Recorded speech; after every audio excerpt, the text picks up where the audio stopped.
Welcome to my off-grid adventures. I'm Frank and it's an unusually beautiful mid-December day in Michigan. With temperatures in the upper 40s, this is a rare opportunity to drill some post holes on our off-grid property. I've been wanting to install a new gate at the entrance, but I've been putting it off because, well, post holes are a pain to dig. Literally. I have back issues and can't pull start most gas engines, and digging with a manual post hole digger isn't a good idea either. So I prefer cordless power tools that let me get things done without hurting myself. I researched a few options and landed on buying this RYOBI 40V brushless cordless earth auger with an 8-inch bit from the Home Depot. The reasons why I went with this are that the reviews said it was a back saver, it didn't require a pull start, and I had two other 4 amp hour RYOBI batteries. I need to install a new gate, and there are a lot of other post holes that need to be dug on our off-grid property, so I will get my use out of this. This is a sneak peek at the finished project. This video is part 1, and it's focused on the RYOBI auger in particular.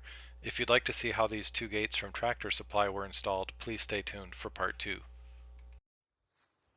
This is my first time using this auger. I didn't do any test runs prior to shooting this video because I wanted you to see how it looks to use it for the first time.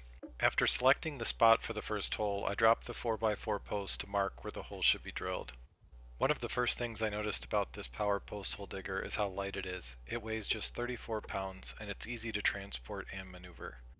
To use it, you simply drop in the battery and pull the trigger. When I get started, notice how quiet this is. It's another nice feature of this RYOBI auger. There are some speed adjustments on the right side by the trigger, so at this point I was just checking to see if it was on high, and it was. Although many reviewers said that this was a back saver, the videos that I watched made it difficult to know how much force it took to push it down, how much torque it applied to the user, and if the vibrations would cause my back issues to flare up. Although all of the videos I watched made it look like it was hard to handle, and my video makes it look that way too, I think, it was actually very pleasant to use, and it didn't cause any pain or discomfort during or afterwards. I wasn't sure if I had drilled deep enough, so I'm checking by placing the post in the hole. And it turns out that I do need to go a little bit further down. Home Depot sells a 21-inch extension for this RYOBI auger for $60. It wasn't necessary for this project, but if you need to drill further than 3 feet, that would help.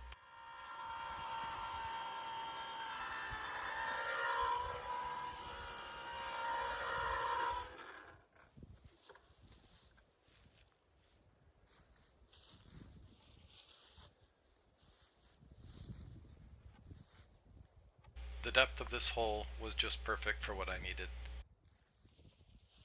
Now let's drill the other hole for the other side of this gate, and we're aiming for about a 20-foot gap between the two. I'm using a Bosch laser distance measuring tool that I also purchased from the Home Depot. It's normally $60 but often goes on sale for $40, as it is at the time of this recording. This will come in even more useful in part 2 when it helps me set the height of the second gate. At this point, even with just having drilled one hole with the machine, I'm learning how to use it better. I know about how much downward pressure to apply, I know how far to drill, and I also learned that I can get even more stability by bracing the two sides of the handles between my upper legs.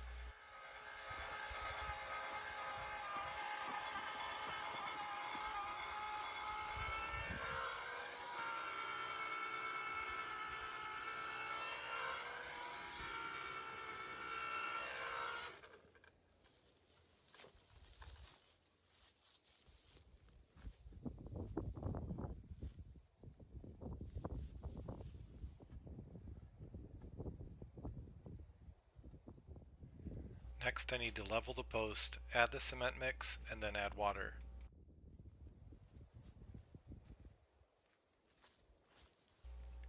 I'm using Quikrete fast setting 50-pound bag of concrete, one for each hole, and I really like this because there's no mixing required. It couldn't be easier. You just pour it in the hole and then add water.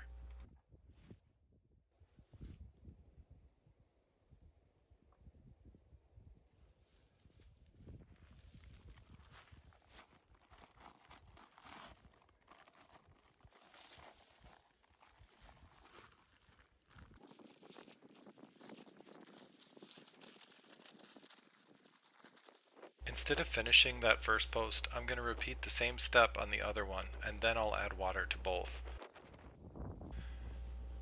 The density of this Quikrete concrete, when dry, allows you to have just enough play to adjust the post to make it level, but just enough resistance to keep it in place.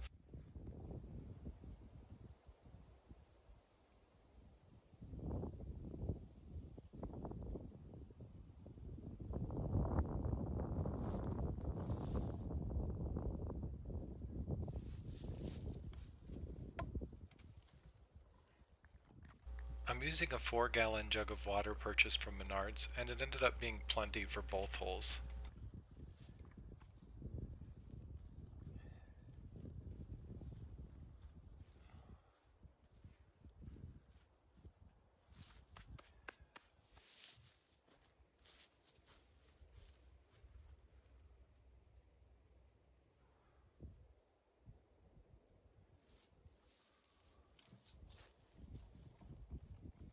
Even though this is fast setting concrete, I'm going to let the cement cure overnight before adding the two gates. By the next morning, both posts were set and firm and were ready to bear the weight of the two gates. By the way, if you're enjoying this video, please give it a thumbs up. That really helps my channel. And if you're interested in other product reviews, how-to videos, RV content, or off-grid content, please subscribe. While I'm cleaning up the work site, let me share my opinion of the RYOBI 40V HP Brushless Cordless Earth Auger with 8-inch bit. It's model number RY40710.